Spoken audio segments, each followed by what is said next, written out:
This is Corinne. And this is Ayani. And welcome to La Petite SLL, a sex, love, literature minisode. Sort of. It's kind of long.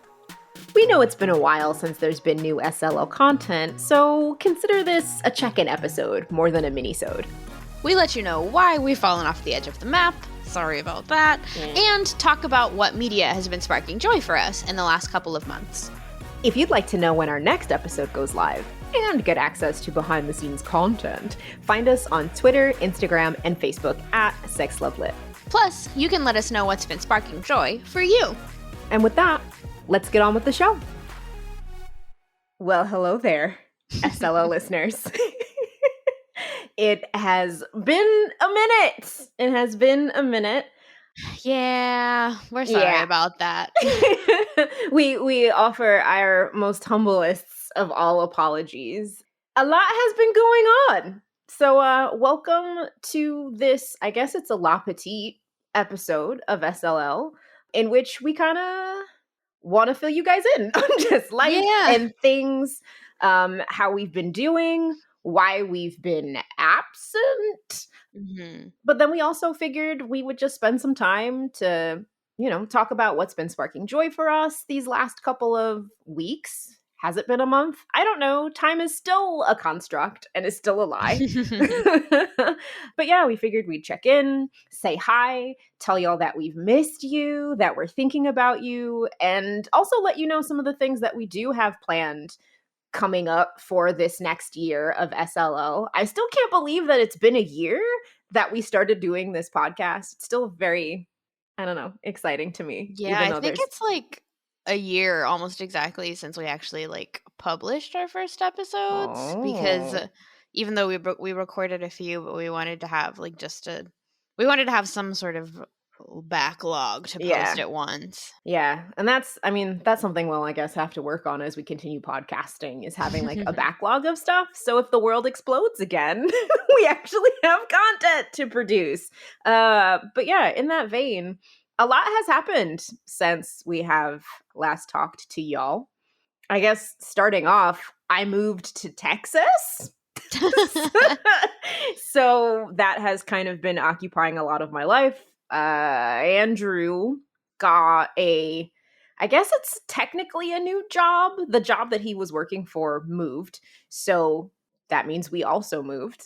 And moving takes up a lot of mental space and time and energy.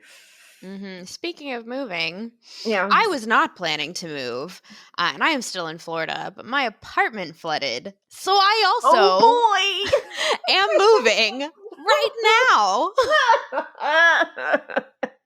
It's actually kind of wild because Corinne is currently at my old house recording, because I think we had the lease for one more month, because also in other news, we're taking in a street cat.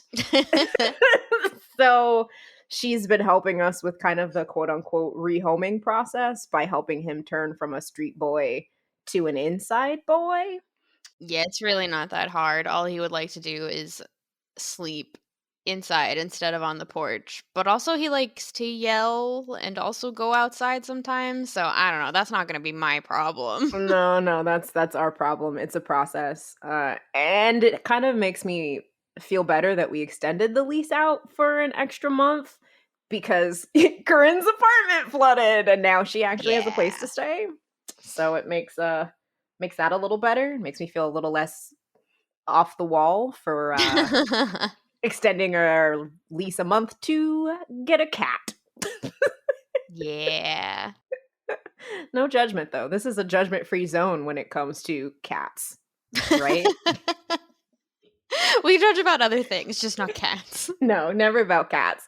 And with all that, the semester also started. So Corinne is back teaching in person. I am. It is a thing that is happening at the University of Florida. Do you want to tell them about the class you're teaching, though? So teaching in person is deeply stressful, but also I do like teaching, and I'm really enjoying the class that I'm teaching. So I'm teaching a special topics class on sex in children's and young adult literature. So we talk about sex in children's and young adult literature. But it's a good place for me to be able to sort of think through the wider concerns surrounding sex, and particularly to like remind myself of what people who were not like deep in the weeds of sex research think when they encounter sex in a book. And my students are great. They're having great conversations. They're super into it. It was a little bit weird. Like we started off by reading Judy Blume's Forever, which is truly a book that is just about sex.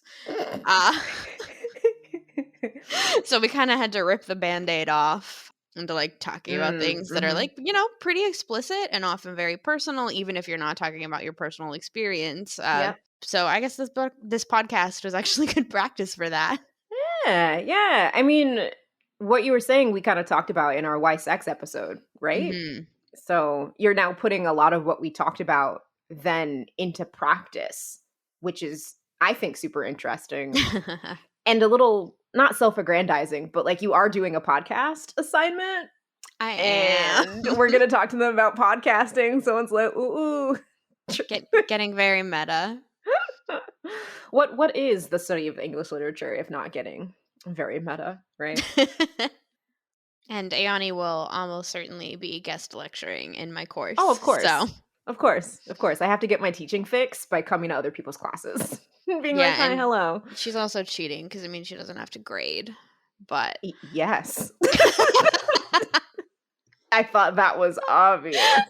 That was the point? Yeah. So, needless to say, our lives have been a lot right now with moving and flooding and cats and students. And it's still a whole ass pandemic, but like, that's neither here nor there. No, it's everywhere, honestly. It is both here and there. It is all over the place. There's this line that I've been using from The Good Place to describe my life right now. And like there's a moment when something insane happens and Eleanor, who's the main character played by Eleanor Shellstrop. Wait, Eleanor is played by Eleanor Shellstrop? Eleanor Shellstrop played by Kristen Bell. Like I said, there's a lot going on. Whatever. Sorry, that was good. But she says, okay, well, like, that's insane, but it's also the 11th most insane thing to happen today, so who cares? Yeah. And that is where I am. No, I get it. Oh, yeah. Oh, and actually, something I just thought of with your sex class, I've been diving into writing my second diss chapter, which is about pornography. So that's been interesting. I get to read a lot of fun articles. My favorite one that I've read so far is literally called How to Fuck a Kraken. Like that's the front part. Yeah, it's scandalous. It was very interesting. It was very scandalous, right? So not reading I can do in public, trying to figure out, I mean, I'm not going in public a lot, but you know, can't really be reading porn materials in the library if you want to keep going to that library. So yeah. Although actually I heard that's why like at the Alachua Public Library they have the computers like down and like horizontal with like I don't know, screen protectors over them, so children walking by do not see what is pulled up on this computer screens. Yeah. I've heard that story too, that there were some incidents of people being like, oh, I can't watch pornography in the public library. It's like, no, you can't. That's not okay. And for me, it's like actual physical books. So I gotta just be like, here I am reading this porn in the library. Can't do it. So, but yeah. So that's life. And since life has been a lot, that's part of the reason we thought it would be fun, lighthearted, warming to lighthearted warming. I don't know. I was trying to think of adjectives. We thought it would be nice to check in and talk about what during this absolutely fucked up time has been sparking joy for us in the media we've been consuming. She said it better. But yeah, Grim, what's sparking joy? You start us off. So I'm going to start with Casey Musgrave's album Star-Crossed that it's good. As we record this, literally just dropped. It is a banger. I love all of it. Yeah. But the thing that's super spicy about it, so her last album, I believe, which was called Golden Hour, maybe? I'm not sure, don't quote me. Was very, I like can check. it was very, like, newly wedded bliss, love is great, ain't things grand. But since then, Casey Mm-mm. Musgraves got divorced. So, this is her breakup album, and it is fucking awesome. So It is called Golden Hour. You're absolutely right.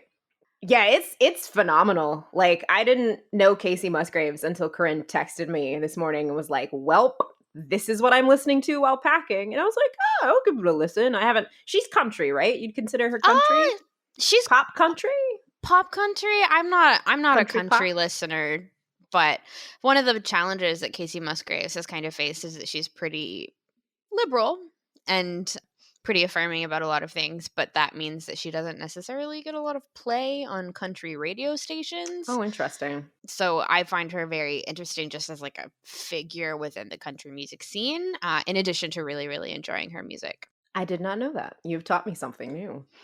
So, Yeah. country pop, I guess, pop country having some problems in the country scene, but I don't know. When Corinne was like, "Yeah, this album is a banger," I was like, "All right, I'll give it a listen. I'll see how I feel about it." And she was not wrong. I've listened to it, I think maybe 2 times now through Hmm. all the way. What's your top track from it? So I'm pretty sure my top track will change over time, but like my standout track on my first couple listens through is Breadwinner. And Mhm. the T in that song is hot. So I'm going to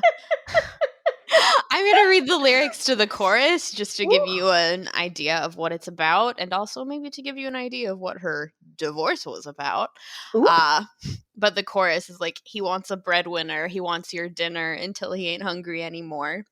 He wants your shimmer to make him feel bigger until he starts feeling insecure. ooh. I wish somebody would have told me the truth. See, he's never going to know what to do with a woman like you. Ooh, girl. I'm like literally drinking tea right now, and it feels very like it's fits the mood. It's like, mm, my goodness. So, yeah, she just put it out there, and I'm here for it. I I hope this doesn't sound petty, but like I really appreciate a good breakup album when people kind of channel that anger and that upsetness into their music. It's good shit. And I Yeah. don't know. It's good. It's good. I wish her all the happiness in the world. I hope that she finds joy, but I think there is something really interesting and moving about people working through these difficult parts of their life through their music. Especially then when they Mhm. somehow make it hella catchy. Like, so the one that's been really jumping out to me that I kind of just kept hitting rewind on was If This Was a Movie. Mhm. And I don't know, it's got this kind of forlornness to it Mhm. that really resonated with me. And I just think it's a beautiful song and nice to listen to. I think it's like a really nuanced album as she's working Yeah. through these like breakup emotions. Mhm. Mhm. Cuz there are some that are just like angry, but there are Yep. some that are like very sad, some that are nostalgic, some Yep. that are Mhm. Mhm. I don't know. There are maybe some that are even hopeful, but I think Yeah. that's a little bit less. But like I will say, I think too that there are some that are more reflexive on her in the mhm. relationship, and some that are more thinking about her ex in the relationship. Like some that she's talking Mhm. more directly to him, and some that feel like they're more introspective and thinking about who she was or wasn't over the course of their marriage. Like I think one that I'm Mhm. gonna listen to more closely is Good Wife, also. That one is very interesting. Yeah, yeah. So spicy album. I like it.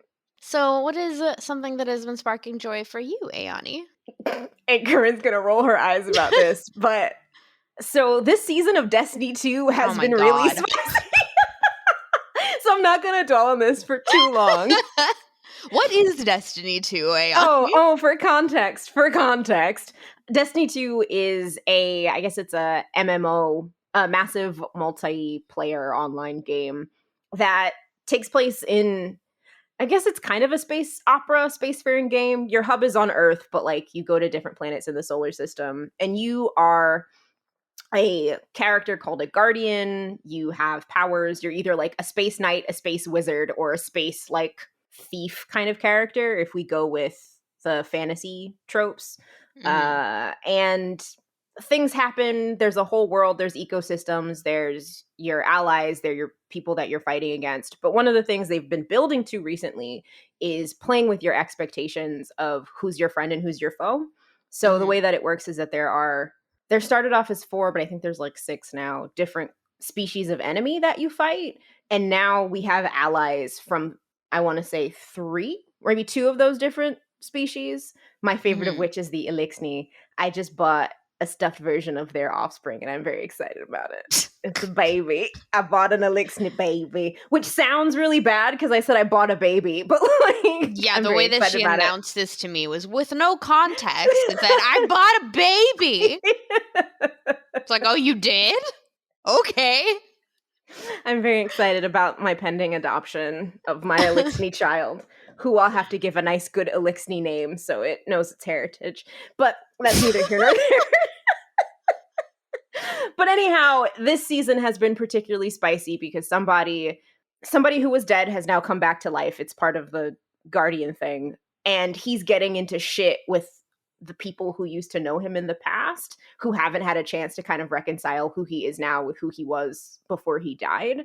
And his Mhm. sister is really sad about it, and but there's all this kind of spicy stuff that's happening with that. But then also the villain this season is this like witch queen named Savathun, and she has one of our characters trapped in the sunken place. People think he's dead. He might be dead, but I'm hoping, because he's like, to kind of pull this together, he's one part of a gay couple in the story, and I really Mhm. hope this isn't a bury your gays moment in which they Oh, kill him, yeah. because it's only been recent that Bungie, the makers of Destiny, confirmed that he and this other character were like gay grandpas together. Mhm. So I really hope he's not dead and is just in the sunken place. But I don't it's, know. E oh, I really hope not. even if he's dead, like, this game is largely about shooting things, so a lot of people die, it seems to me. I know nothing, You to be know, clear. it's actually surprising. They haven't killed a lot of like the main characters that you keep interacting Mm. with. A lot of them are very much alive. When they killed somebody, it was a really fucking big deal. so I don't know. I really hope they didn't kill him. I hope he's alive. I hope they can continue being gay bird grandpas together. Um But part of the reason that I love this game is that it's something that Andrew and I kind of share together. So even when I'm not playing all the time, because I am a sad, stressed graduate student, I still enjoy the story and watching over his shoulder. However, something that Corinne and I have been enjoying is teasing Andrew while he plays the game.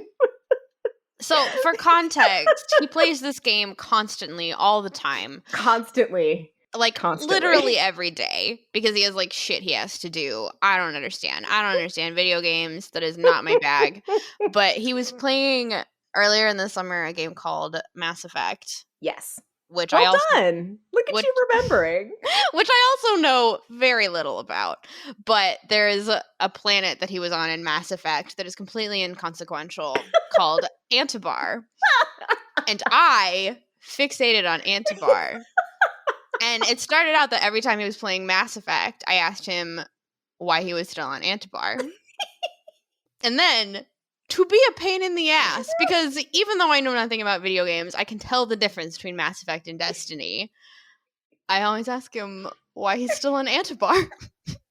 And it bothers him so much that I know this one detail about this game that isn't even the one he plays all the time. And I'm just like, Antibar?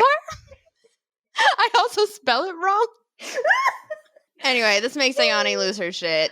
So now I'm in on it, and I'll just bring it up at random times, and he gets so frustrated. It's so funny. He got mad at me the other night because I was like, "Oh, Andrew, where's my charger?" He was like, "Where's your charger?" I know where it is. It's on fucking Antibar. I didn't know about that. Yeah. That's funny. So this is not a joke that's ever going to go away, but oh my god, it is sparking so much joy for me. And because it's video game related, I think that counts as media related. So Okay, well, while Ayani pulls herself together, I need a moment. I will talk about the next thing that's sparking joy for me. I think she's about to start weeping. No, I'm okay. I'm all right. Okay. I'm gonna drink Okay. some water. So, obviously, I watch a lot of K-dramas. If you are new to the podcast, I watch a lot of Korean dramas. This is my thing. I am very sorry. I always talk about it. Constantly. But one of them that I recently started watching is called Monthly Magazine Home. Monthly Magazine Home is not actually what is sparking joy, but it does star a lead actress named Jung So Min, who is in another drama that I watched called Because This Is My First Life. And Monthly Magazine Home, I think, is a little bit of a knockoff of Because This Is My First Life. Oop. So that's my spicy hot take. What is sparking joy is that I'm remembering how much I like that show, and particularly both of them are dealing with ideas of what makes something a house versus a home. And Monthly Magazine Home is largely doing that through questions of real estate, and it is very interesting to see like different depictions of real estate in Korea, Oh, because interesting. that's not something I have a lot of familiarity with. But I think Because This Is My First Life does a better job of asking questions about, I don't know, like, how do you get a home? What do you do when you can't really even afford to rent somewhere? Like, what does it mean to buy a home and then like be house poor because you can't afford anything except your mortgage? And I'm just Because This Is My First Life is, I think, in the first 10 dramas that I watched. Okay. So it was very, very early in my K-drama journey. But that drama also does a very good job as well of thinking about like what it means to like turn 30 and like be at this point in your life where you feel like you should be an adult and like Yeah. be established and like maybe be married, maybe be having children, certainly have a job, certainly have a place to live, and what it means when you don't, or what it feels like when you don't really have those things. Yeah. I mean, honestly, one of the things I also thought was interesting with Because This Is My First Life is then asking the question of, well, when you have that thing, is that really what makes you an adult? Because one of the characters had a really good high profile job, but was being sexually harassed kind of constantly. Yeah. And part of the reason she was staying at this job, she told herself, was to take care of her mother. So there come all these questions of like, we set these rules and these parameters around what it means to be successful, what it means to be an adult, what it means to be grown or whatever. So then asking, okay, when you obtain this thing, is that really what matters in this circumstance? So yeah, I think it was I agree that it's a really smart drama, and I'm sorry that Monthly Magazine Home isn't doing that.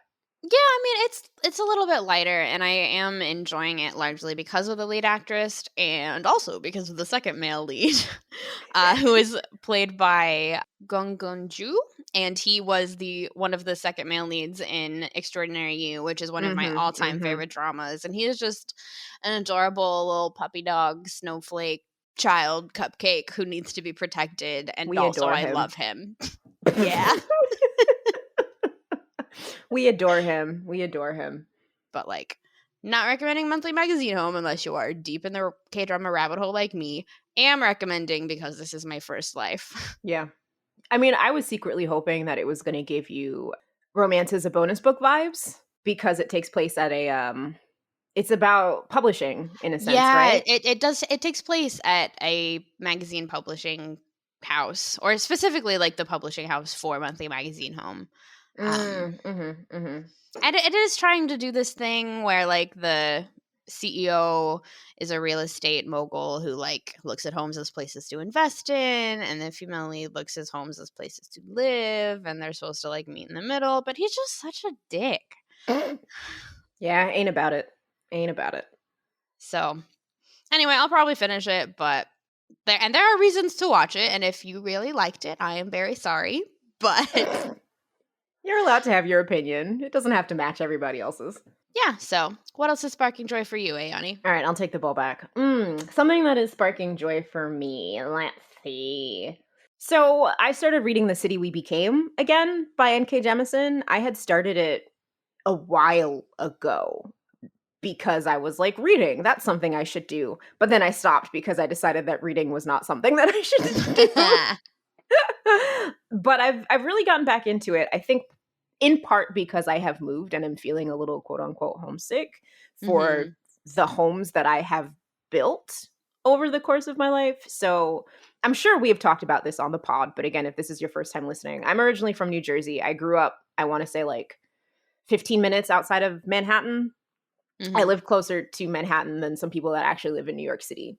And from there, I lived there in the tri-state area my whole life until moving down to Gainesville. And one of the things that Andrew and I have been talking about a lot recently, especially since coming to Texas, is that Gainesville became the home that we built in a lot of ways. Mhm. Because these are not friends that we had before moving down there. These aren't friends that we had even before we were married, you know? So Gainesville was a place that truly became ours in a lot of ways. And obviously we don't like, oh, Gainesville. Like I Mhm. hope that's you know, that's it's coming across more like, you know, we made friends that we hope are going to be our friends forever. We had restaurants that no one else in our family knows about because there are restaurants, you know what I mean? I bought shirts from Mhm. those restaurants because I was like, I love you. And then people kept asking me if I work for Tea Story. It's like, no, I just love Tea Story. I just love it. Okay. Everyone, if you're in Gainesville, you should go to Tea Story. It's wonderful. But The City We Became focuses, and it's hard to talk about because it's one of those stories I think that if I talk too much about the plot, it will cause spoilers. But Mm. pretty much what the premise is that cities, when they reach a certain level of maturity, let's say, they select an avatar for the city and they kind of come alive. And New York is going through its birthing process, but then something happens Mhm. and things go awry. And it's exciting. I'm enjoying it. I don't know if I like it more than the Broken Earth trilogy, but this book is also supposed to be the first in a trilogy. So I Mhm. think it'll be more fair to see how I feel at the end of it. But when I started reading the book, the character was coming into Penn Station, which was one of the ways that I used to get into the city all the time. And reading about Penn Station and then Jemison references, I think, some NJ Transit trains, it just kind of like overwhelmed me with this sense of home. And I started crying about trains in Penn Station. So it's just really interesting how I think literature can capture a sense of home. And I'd be curious to Mhm. talk to like New Yorkers about how they feel about it because each Mhm. of the boroughs is kind of represented in different ways. So, like, for example, I'm not from the Bronx. My mom was from the Bronx. My family has history in the Bronx. My cousin lives in the Bronx now. But I'd be really curious how, like, people react to the depiction of the Bronx and the characters that represent the Bronx and things like that. So, yeah, that's something that's sparking joy for me because I haven't, like, read a book in a long time. And, Mhm. like, I've been reading it at night before bed, which is something I have not done in such a long time. It's amazing when you study literature how frequently you don't read for pleasure anymore. Yeah, that is I don't know if we've talked about this on the podcast. We may for our why literature episode, but, like Mhm, mhm.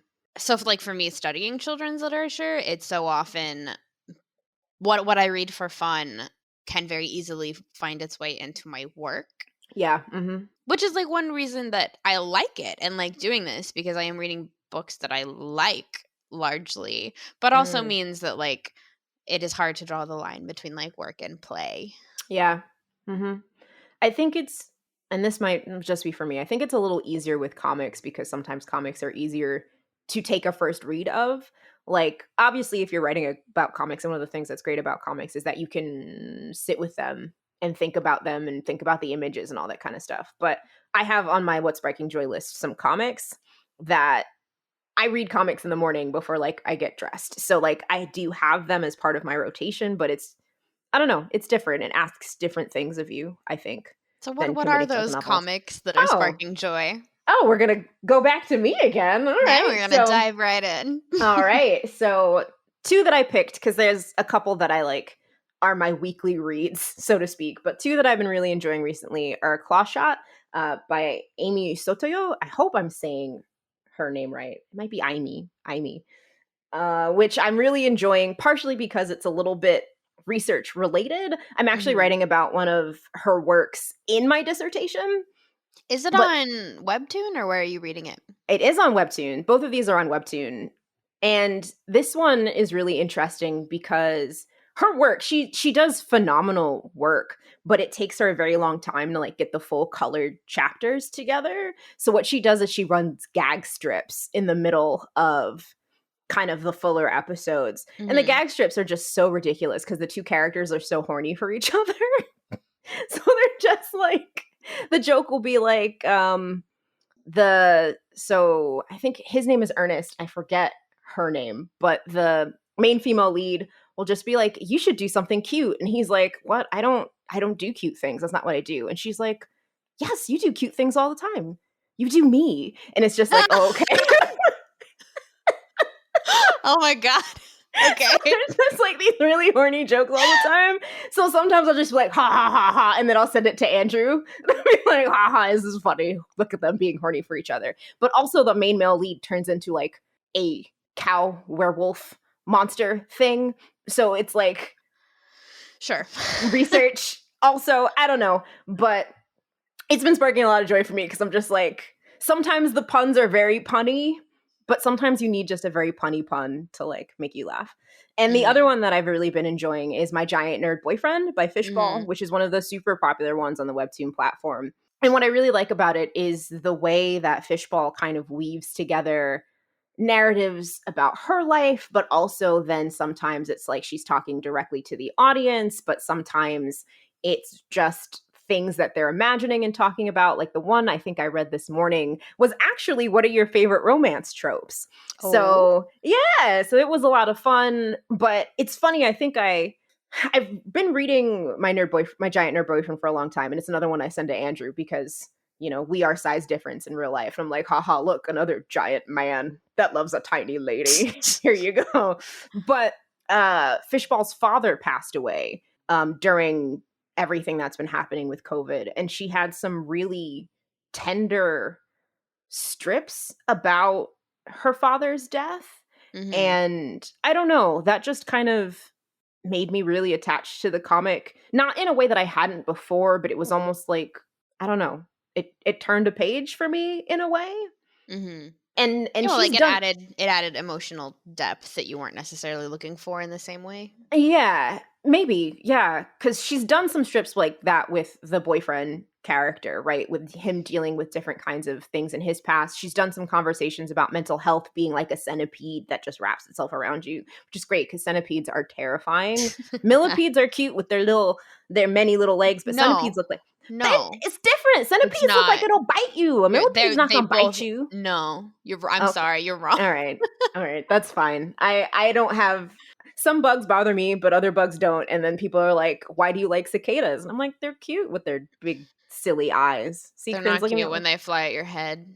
Yeah, they're There's been a okay. lot of cicadas this season. I was fine at the beginning and now I'm not. Yeah, they're just big head, no thoughts, just buzzing. Like I like cicadas. But anyhow, so I don't know. I really liked the way that she was kind of talking about that, talking about parental loss. And as somebody who kind of has lost a parent, I guess I kind of related to it in a very Mhm. particular kind of way. So I don't know. I've just been really enjoying My Giant Nerd Boyfriend I mean, in general, but also kind of during the pandemic as another way to, I don't know, feel connected to the larger sense of the world beyond me, myself in front of the computer. So, yeah. That makes sense. I'm glad that you are enjoying your webtoons. Me too. You should read more webtoons. Yeah, we'll see. But I guess speaking of reading, I do in fact also read sometimes. Uh, I'm not going to talk about this too much at length, but a book that I just taught in my sex and children's and young adult literature class is Weetzie Bat by Francesca Leah Block, which This book is is wild. it is a wild book. It's not very long. It has this magical realism fairy tale kind of vibe, but like the main character, whose name is Weetzie Bat, like that's her name. Ayani had much trouble with this when I was explaining I it did, last night.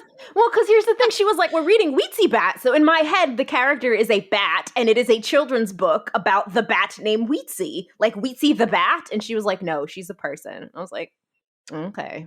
But so reading Weetzie Bat sparked a lot of joy, and also our class discussions about it sparked a lot of joy. Oh, how did that go today? It went really well, but also it's really funny because again, the first book we read was Forever by Judy Blume, which is very like by the book. This is how sex works. This is how you go to Planned Parenthood. And Weetzie Bat, the middle chapter that we started with today is called Weetzie Wants a Baby.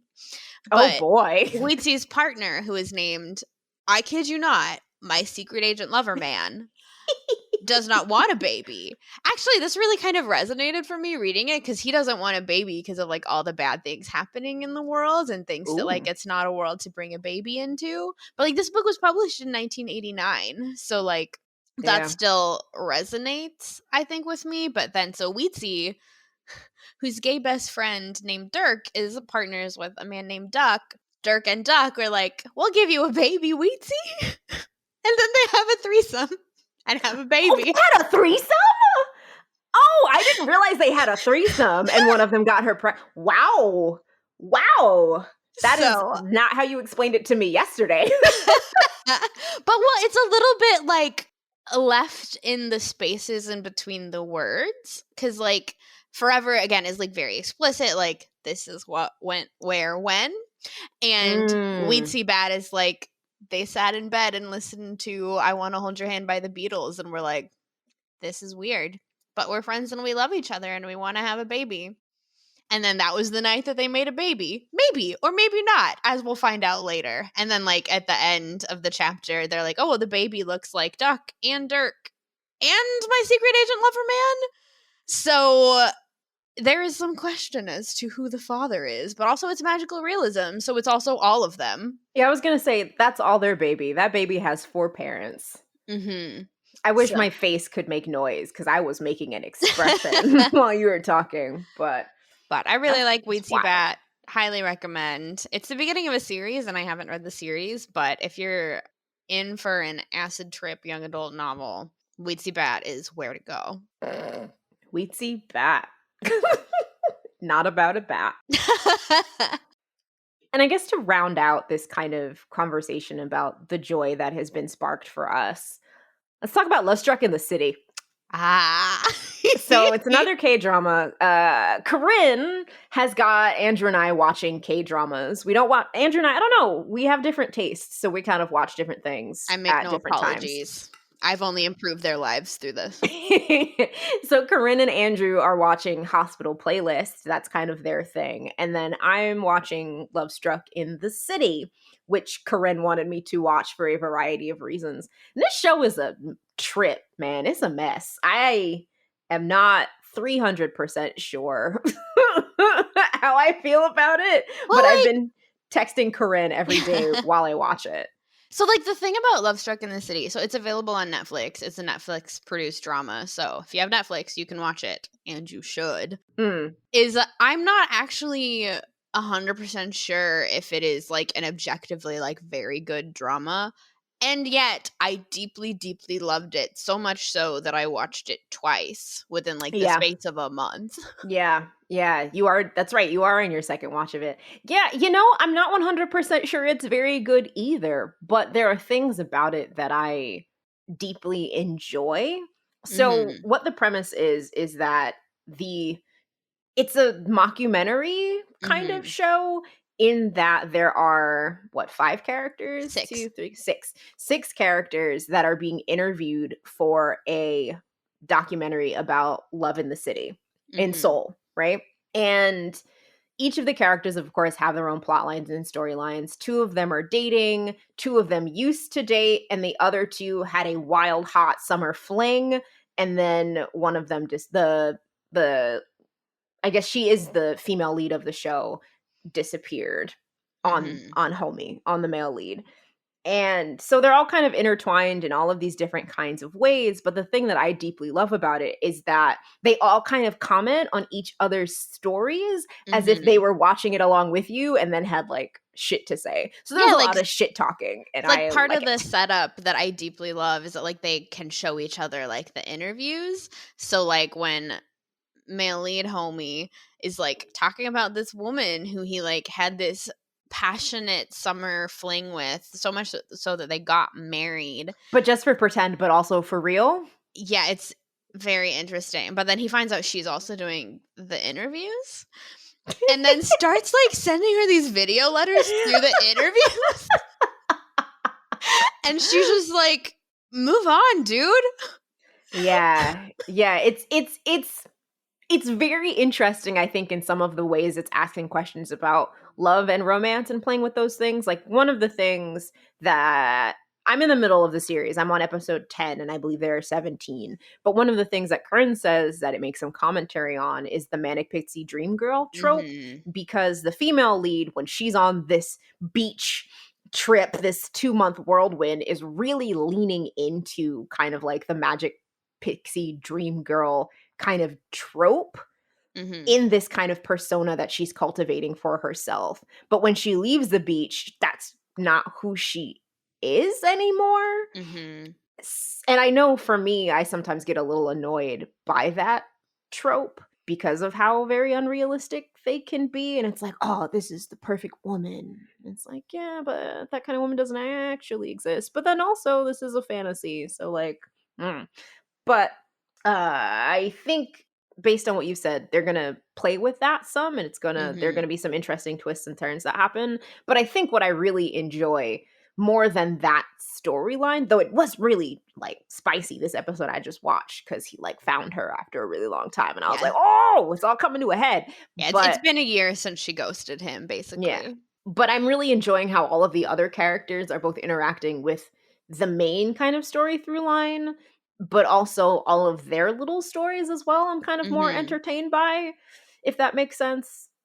There's a lot of flashback in the beginning in which the beach romance unfolds, and I think I was less interested in that than all of the other stuff that was happening. But you said that you felt differently on your second watch. So one of the things that it's doing, and if you watched Love Struck in the City, this is maybe a tiny bit of a spoiler, but not really. But like when they're telling you like this origin story of Park Jae-won and Yoon So-na's romance, you are getting it from Park Jae-won, the man's From perspective his of like perspective, yeah. how he saw her, how she thought she was so magical, how he fell immediately in love with her, how he wanted to like marry her, how he misses her so much, how he's been going nuts since she like went away, but she plays it much closer to the vest and is very much like, well, like you saw, like, that's not my name, that's not me, but that's all she says.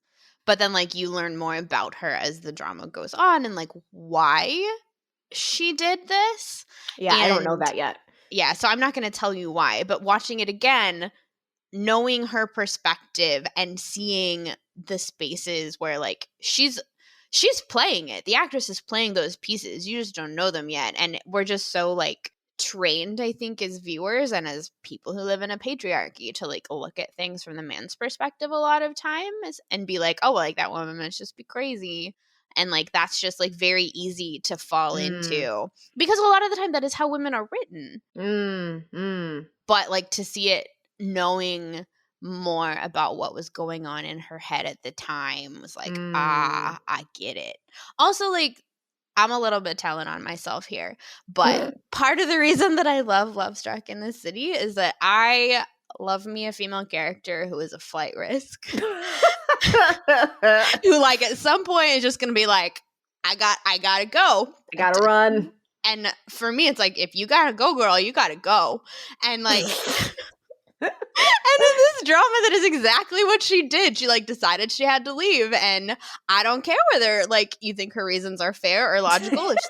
If she thought she had to go, she had to go, and I support her in that. There are so many sequences of her like running away from someone. I'm like, this is why Corinne loves this woman, is because she's a flight risk, because she's like, gotta go, I gotta run right now. Well, like there's this particular scene where I was like, I don't think anyone else would react this way to this scene except maybe me, where it's like in the present where Park Jae-won has lost his damn mind because he can't find Yoon So-na, and then he like sees her in front of his car, and he like looks at her and is like, oh my god, that's Yoon So Na. I have to catch her. And she like freezes and looks at him and is like, oh, like a deer. Jesus fuck. And then she shouldn't say that. They don't really cuss in this. They do cuss in this drama, actually. They don't do that a whole lot. But and then she like runs away. She and books it. And my reaction to that scene was like, you get the fuck out of there, girl. Like, you run. Corinne, you are something else, man. And like at this point, the first time I saw this, I had no reason to support her in her flight. You did not. No. But I fully do nonetheless. Oh my god. So yeah, Yoon So Na running. That is what's sparking joy for Corinne. Well, I mean, technically Lord, she's Lee Uno at that point. But oh, okay, you're right. Yeah, that's why she had to run. That's why she had to go. She had to go. But that was a lot of joy that we have sparked from cackling about Antibar to female leads who need to run at top speed in track shoes. She also always seems to be wearing track shoes, but that's neither here nor there. She's got to be ready to run. She's got to be ready. You never know.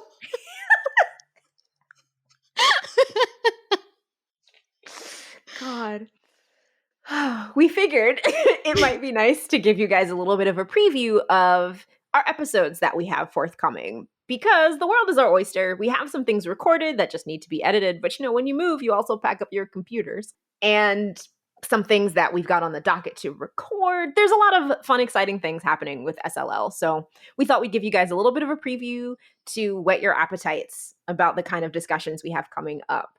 So first and foremost, we have done an interview with cartoonist and scholar Coyote Shook, who is a dear friend of Corinne's. Mm-hmm.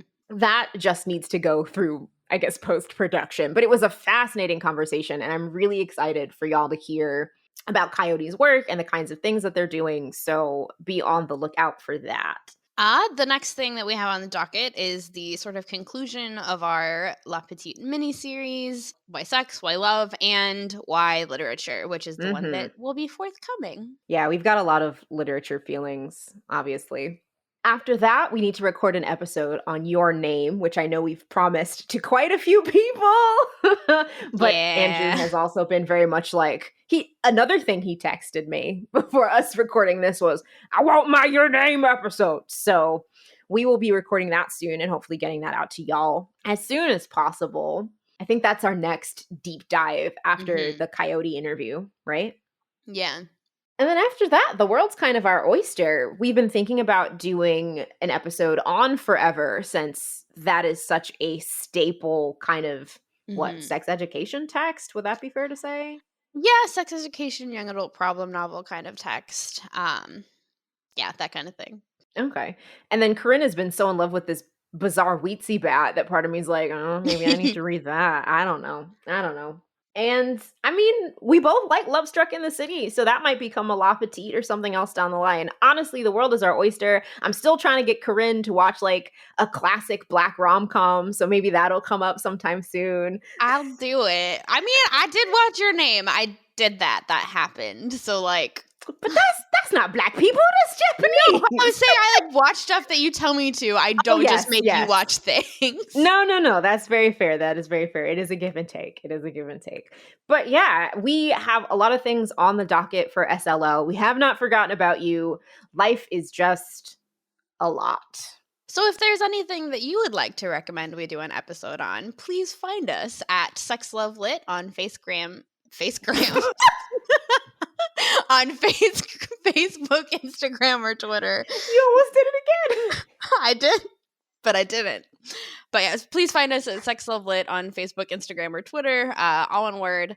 If you would like a sticker, let us know. We got stickers, y'all. We really did it. And please remember to subscribe to wherever you listen and maybe even leave us a review because that is very helpful for new listeners to find us. Yeah, and we would like some of those. Not that we don't love our old listeners as well. But this has been a rather bizarre La Petite SLL. Thank you so much for listening, and we'll see y'all again soon. Bye. Bye.